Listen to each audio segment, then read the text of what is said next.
तो चलिए आज एक ऐसी कहानी में चलते हैं जो एक बड़े ही अजीब सवाल से शुरू होती है। सवाल ये है कि क्या चांद को देखने से किसी पर कोई श्राप लग सकता है।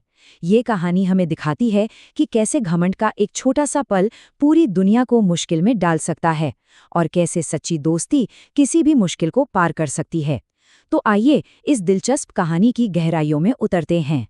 तो ये जो सवाल है ना, हमारी पूरी कहानी इसी के इर्द गिर्द घूमती है।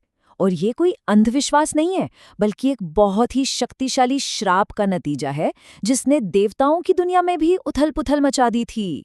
चलिए देखते हैं कि आखिर ये सब शुरू कैसे हुआ। तो सवाल उठता है कि इतना भयानक श्राप आया कहाँ से। देखिए, इसकी जड़ें एक बहुत बड़े समारोह में हुए अपमान में है, जहां घमंड और सम्मान की टक्कर हुई और उसके जो नतीजे निकले वो बहुत ही विनाशकारी थे। इस कहानी के केंद्र में है दो बहुत ही शक्तिशाली देवता। एक तरफ हैं चंद्रदेव, जो अपनी सुंदरता और चमक पर बहुत घमंड करते थे, और दूसरी तरफ हैं भगवान गणेश, जिनकी बुद्धि और शांत स्वभाव का हर कोई सम्मान करता था। अब सोचिए जरा, ये घटना हुई कब? ये तब हुआ जब गणेश जी को सभी गणों का राजा बनाया जा रहा था।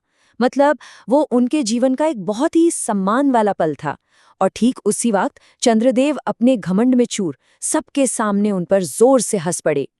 ये सिर्फ एक हंसी नहीं थी, ये एक बहुत बड़ा सबके सामने किया गया अपमान था।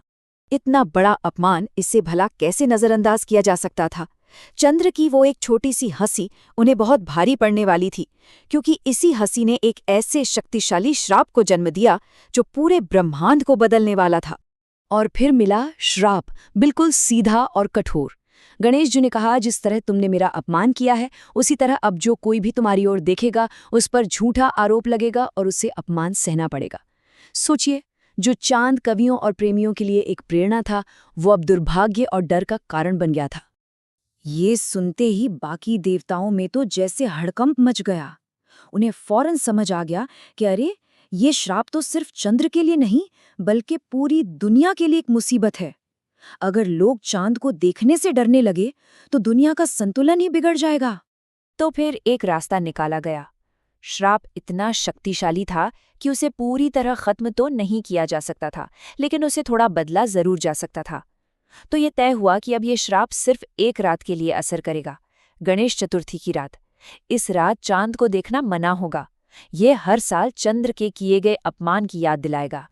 अब कहानी में कई साल आगे चलते हैं। यही पुराना श्राप एक बार फिर से सामने आता है, और इस बार कहानी में आते हैं खुद भगवान कृष्ण। अब देखिए, कृष्ण एक बहुत जिम्मेदार राजा थे। वो ये पक्का करना चाहते थे कि कोई भी गलती से इस श्राप का शिकार ना बन जाए। तो पूरे शहर में ढोल पिटवा दिए गए और घोषणा करवाई गई, आज गणेश चतुर्थी है, रात में आसमान की ओर कोई नहीं देखेगा। और यही कहानी में आता है एक मजेदार मोड़। कृष्ण, जिन्होंने सबको चेतावनी दी, खुद ही एक पल के लिए चूक गए। उनकी नजर गलती से उस शापित चांद पर पड़ ही गई और बस श्राप ने अपना असर दिखाना शुरू कर दिया। उन्हें फौरन अपनी भूल का एहसास हुआ। वो सोचने लगे, अरे ये क्या हो गया, मैंने ही तो सबको मना किया था और देखो मैं ही ये गलती कर बैठा। वो चिंता में पड़ गए कि अब इस एक छोटी सी भूल का ना जाने क्या नतीजा होगा। और देखिए, श्राप का असर दिखने में ज्यादा देर नहीं लगी। कृष्ण की एक भूल ने उनके दोस्तों को एक बड़ी मुसीबत में डाल दिया, और अब कृष्ण को न सिर्फ उस श्राप से निपटना था, बल्कि अपने दोस्तों को भी बचाना था। कुछ ही देर में कृष्ण के दोस्त भागे भागे घबराए हुए उनके पास आए। पता चला कि राजा इंद्रवर्मा कहीं गायब हो गए हैं। कृष्ण तुरंत समझ गए, ये कोई मामूली बात नहीं है, ये उसी श्राप का पहला असर है। कृष्ण ने अपनी दिव्य दृष्टि से देखा तो सारी सच्चाई सामने आ गई।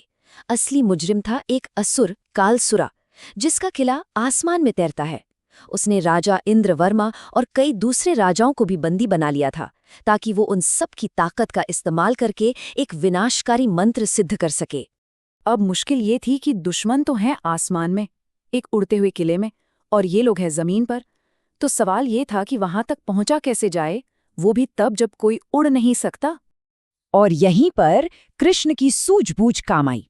जब उनके दोस्त पत्तों को हाथों पर बांधकर उड़ने जैसी बातें कर रहे थे, कृष्ण ने एक बहुत ही अनोखा और शानदार तरीका बताया। मोर! ये खूबसूरत पक्षी उन्हें अपने पंखों पर बैठाकर आसमान तक ले जाएंगे और इस तरह उनकी मुश्किल यात्रा शुरू हुई। तो आखिर में ये कहानी हमें एक बहुत गहरी बात सोचने पर मजबूर कर देती है। श्राप ने कृष्ण के सामने मुश्किल तो खड़ी की, लेकिन उसी मुश्किल की वजह से उन्हें अपने दोस्तों का साथ देने का मौका भी मिला। तो क्या ऐसा हो सकता है कि कभी-कभी बड़ी चुनौतियां हमें ये दिखाने के लिए आती हैं कि असल में जरूरी क्या है? क्या सच्ची दोस्ती सच में किसी भी श्राप से ज्यादा ताकतवर हो सकती है?